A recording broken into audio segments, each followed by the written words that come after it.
July 1954. Sun Studios recording room, midnight session.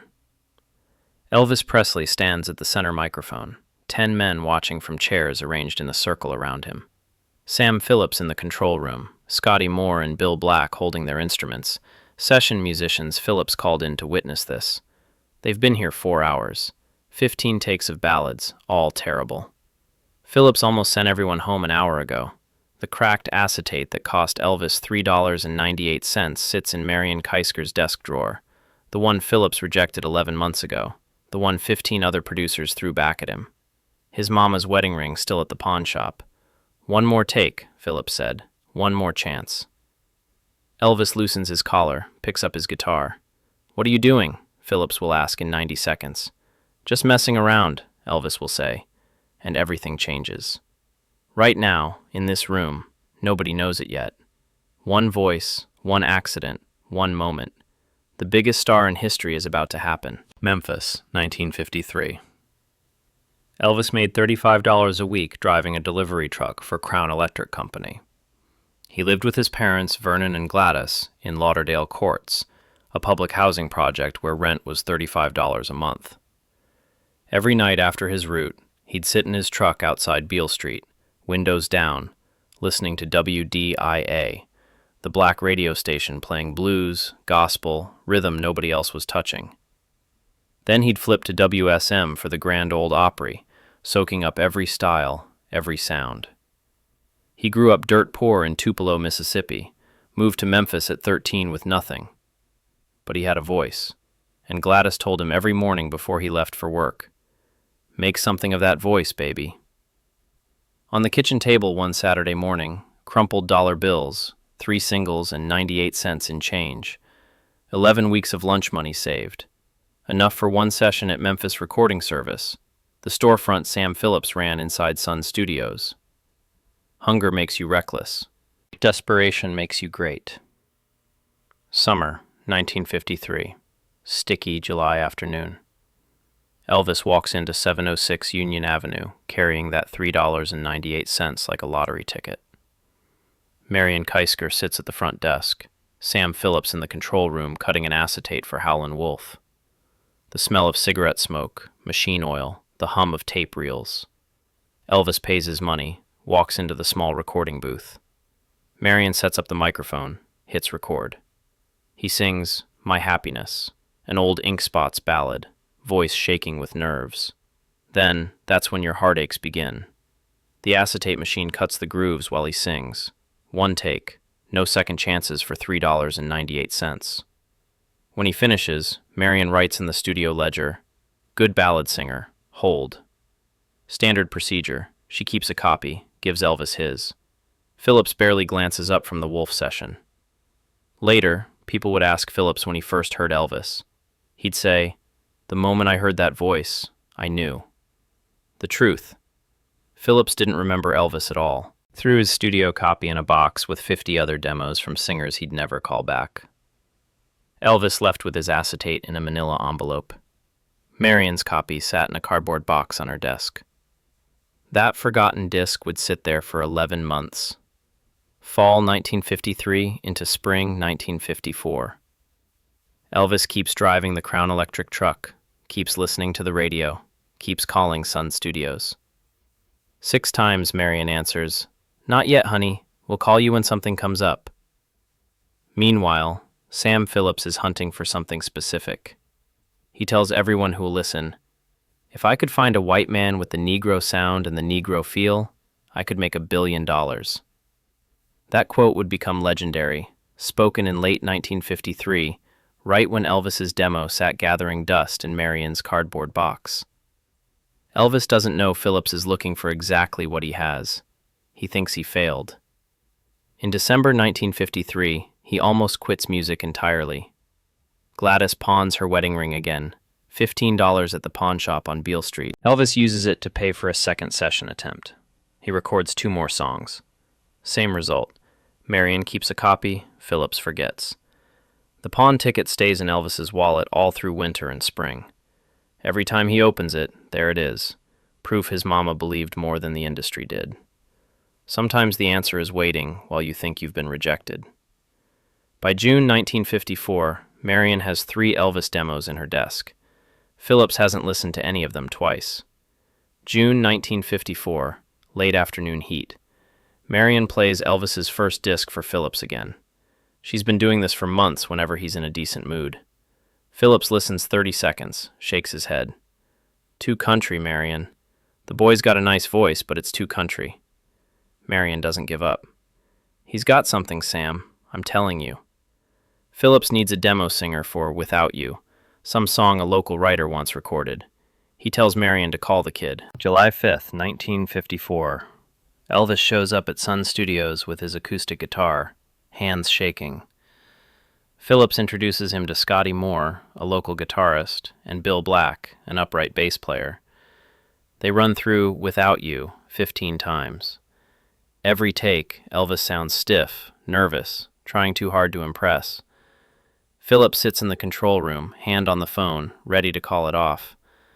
The red recording light stays dark, not worth wasting tape. By 9 p.m., Phillips is done. Scotty Moore, seeing the session falling apart, asks Phillips for one more day. Let him loosen up, Sam. Give him tomorrow night. Phillips agrees, mostly because he doesn't want to tell Marion the kid bombed. Elvis drives home thinking he blew his second chance.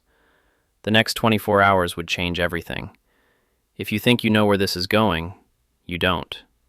July 6th, 1954, late night. The session starts at 7 p.m. Elvis, Scotty, Bill, running through ballads and country standards. Everything sounds fine. Nothing sounds special. By 10:30, they're exhausted, taking a break. Phillips is in the control room, half listening, reading the newspaper. Then Elvis picks up his guitar, starts goofing around. That's All Right, an old Arthur Crudup blues number. Fast, loose, nothing like the careful takes they'd been recording. Scotty and Bill join in, laughing, just messing around. Phillips hears it through the control room door. He drops the newspaper, rushes out. What are you doing? Elvis grins, nervous again. Just messing around, Mr. Phillips. Phillips stares at him. Do that again. Don't stop. They record 15 takes over the next 2 hours. Each one gets tighter, rawer, more alive. Phillips knows. This is it. This is the sound he's been searching for. The sound nobody else has. White boy, black rhythm, something brand new happening right here in this room. The red recording light stays on. For the first time, it stays on. That's All Right would become Elvis's first single, released July 19th, 1954. Genius often arrives by mistake when you stop trying to be perfect. But wait, here's what nobody tells you about that night. The original 1953 acetate, the one Elvis paid $3.98 for, still sits in Marion's desk drawer. July 8th, 1954. Sam Phillips takes the acetate of That's All Right to WHBQ radio, hands it to Dewey Phillips, DJ, no relation, Memphis legend who plays anything that moves him. Dewey puts it on air at 9 p.m. By 9:15, the phone lines at WHBQ are exploding. People calling in. Who is that? What's his name? Dewey plays it again. And again. 14 times in one night. Around midnight, he calls the studio. Sam, who is this kid? Elvis is at home with Vernon and Gladys, listening to the radio. Can't believe what he's hearing. His voice on the radio. His song played over and over. His mama crying in the kitchen. But here's the twist nobody talked about then. The original acetate from 1953, the one with the crack in it, the one Marion saved, still sits in her desk drawer at Sun Studios. Sam Phillips is already telling reporters, I knew Elvis was special from the start. Moment I heard him, I knew. Marion knows the real timeline. Phillips threw away his copy, forgot Elvis completely, called him back only because she wouldn't stop playing that first demo. Now Phillips is rewriting history, and the dated acetate in Marion's drawer proves it. 2 discs, one cracked from 1953, one perfect from 1954. The industry didn't care about truth, they cared about the story, and Sam Phillips knew how to tell a story. Flashback to 1953 and early 1954. Before Sam Phillips ever called him back, Elvis took that cracked acetate to 15 producers across Memphis, Nashville, even drove to Shreveport with it once. Same response everywhere. Too country for pop, too pop for country. One Nashville producer listened to 30 seconds, threw the disc back at Elvis so hard it hit the studio wall. That's where the crack came from. You can still see it if you look close, a spiderweb fracture across the label. Another producer in Memphis told him, "Stick to driving trucks, kid. You'll make more money." During this whole period, Gladys's wedding ring sat in the pawn shop on Beale Street. Elvis couldn't afford to get it back. Every rejection made him hungrier, angrier, more desperate to prove them wrong. In December 1953, he seriously considered quitting music entirely. Got offered a promotion at Crown Electric, $38 a week if he'd commit to the company long term. Almost took it. Then Marion Keisker called in early 1954, asked him to come back for another session. That's what kept him going. Not Sam Phillips' belief, but Marion's quiet persistence. And now, July 1954, with "That's All Right" blowing up on Memphis radio, Colonel Tom Parker hears about it. Parker, the legendary manager, already handling Hank Snow and Eddie Arnold. He starts making calls about this Elvis kid. The people who laugh at you rarely remember they did when you prove them wrong. But Elvis remembered every single one. Late 1954, Elvis rising fast across Memphis and the South. Local phenomenon, girls screaming at every show, DJs playing his records on repeat. But Marion Keisker keeps that original 1953 acetate locked in her desk drawer at Sun Studios. She knows what Sam Phillips has been telling reporters. "I knew Elvis was special from the start. Heard that voice and knew I had something." The acetate tells a different story. It's dated, summer 1953, studio log shows it. Phillips's name is on the rejection list. He threw his copy away, forgot the kid completely. Marion has leverage now. Not that she'd ever use it publicly, but she has it. One afternoon in November 1954, Phillips calls her into his office, offers her a $50 a month raise. "Marion, those old demos in your desk. We should clean house, make room for new sessions." She understands immediately. He wants her to lose that 1953 acetate, the one that proves he rejected Elvis, twice, before Marion's persistence made him listen. Marion looks at Phillips, this man she's worked with for years, and makes a choice. She refuses the raise, but she also refuses to go public. The disc stays locked in her drawer. She stays loyal to Phillips, stays loyal to the truth, stays silent about both. That acetate would stay hidden for decades. Proof that genius often depends on who's listening, not just who's performing. Subscribe now, because the story gets crazier. 1955 into 1956. Elvis explodes nationally. Sun Studios becomes a pilgrimage site.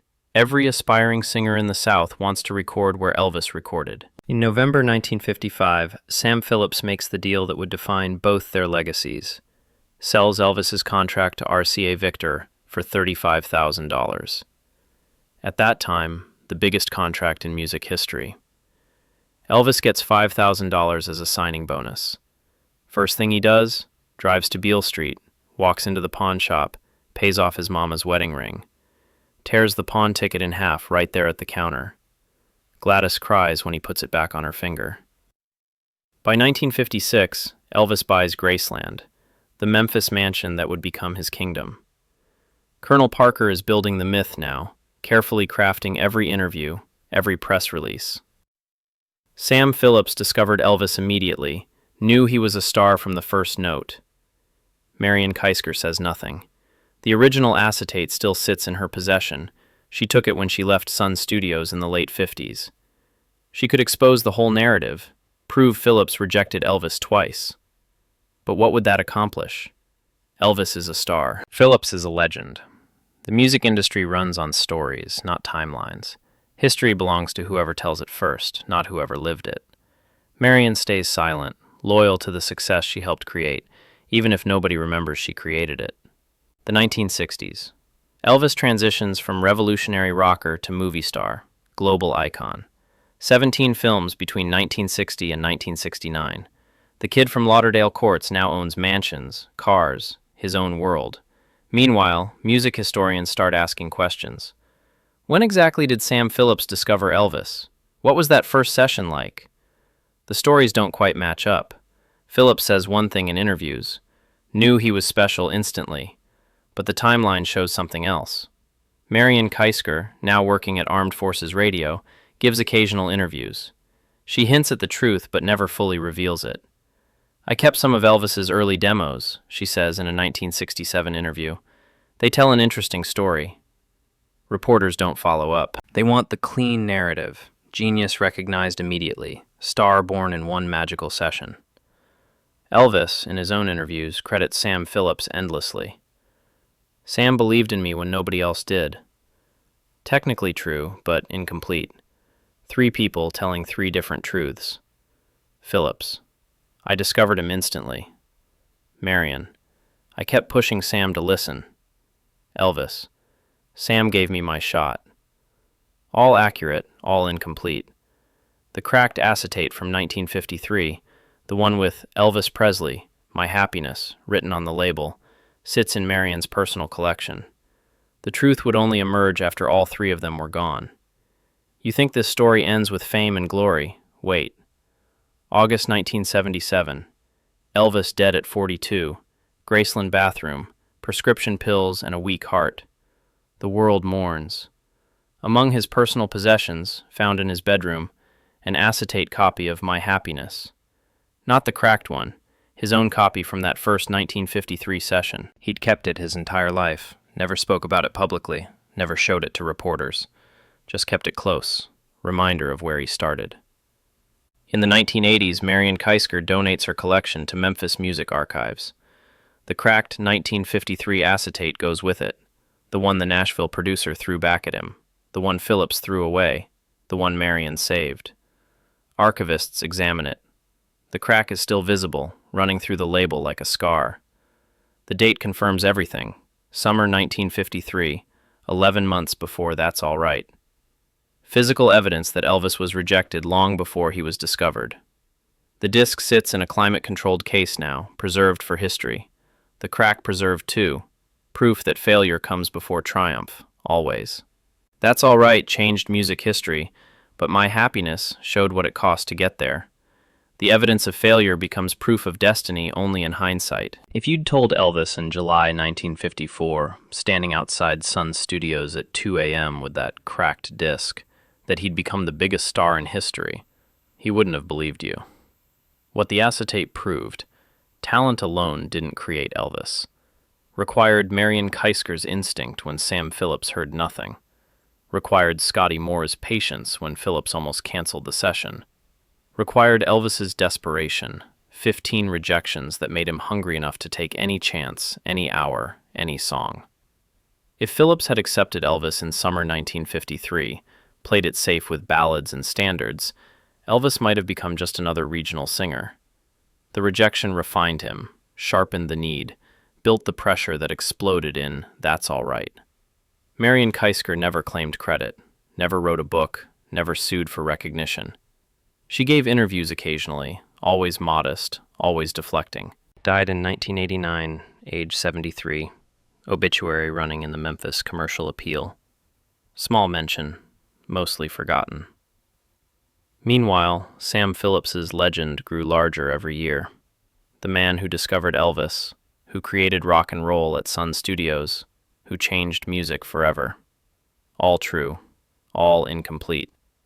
The woman who saved Elvis, who kept that disc when Phillips threw it away, who played it until he listened, who refused to let a truck driver disappear, got written out of history.